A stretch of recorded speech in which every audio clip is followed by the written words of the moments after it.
doing really well. How are you doing? I am really well. And not only do we share a name, but also today's topic, today's question is one that I'll be honest with you, I find myself in this boat.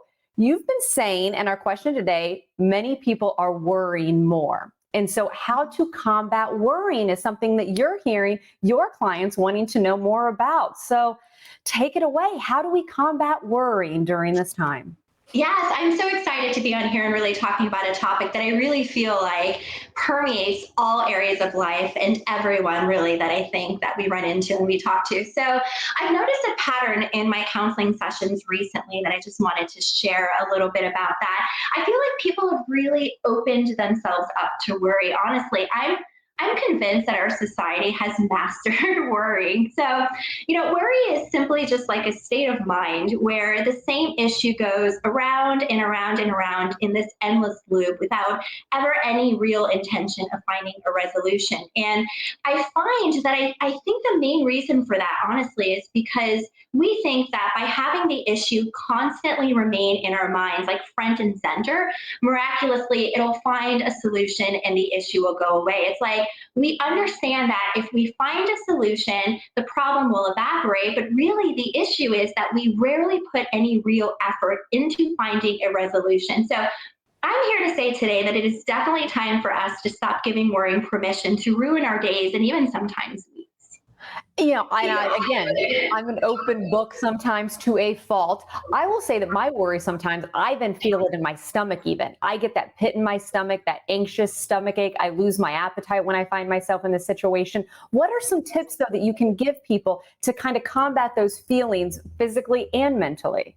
Absolutely. So there are really negative consequences that can come with worrying. And as you just described, sometimes they're physiological symptoms and other times they're more cognitive based, right? Like, so the ruminating thoughts and those worrisome thoughts. So it's funny. Sometimes I like to challenge my clients and I'll ask them, so tell me the last time that worrying was actually useful.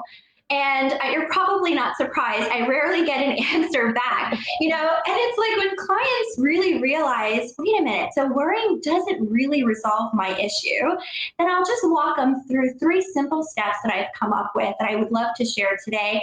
And really, my goal with sharing those steps with those clients, with my clients, and then also with anyone that's listening today is just getting them to realize that they have been stuck in this quicksand that we call worry, and it's time to get out of that. Okay, so we've got a minute and a half, Natalie. Okay, I'm Let's ready. hear those steps, Sounds good. So the please. first one is really simple. It's just writing a detailed description of what the issue is, honestly. It's so important that we recognize what specifically it is that we're worrying about. So some of that stuff might include where did this come from, or what was the cause of the situation, or even how does it impact my day-to-day life.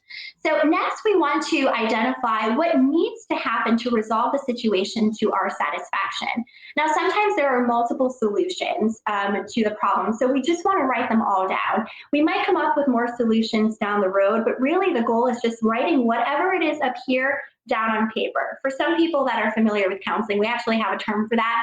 And it's pretty simple. It's called brain dumping. I don't know if that sounds familiar, but essentially we just want to get out what's in our heads down on paper. Huh. And then the third one is something that honestly I feel like it's so easy to do, but sometimes we don't do it very often. And it's making a decision and taking action.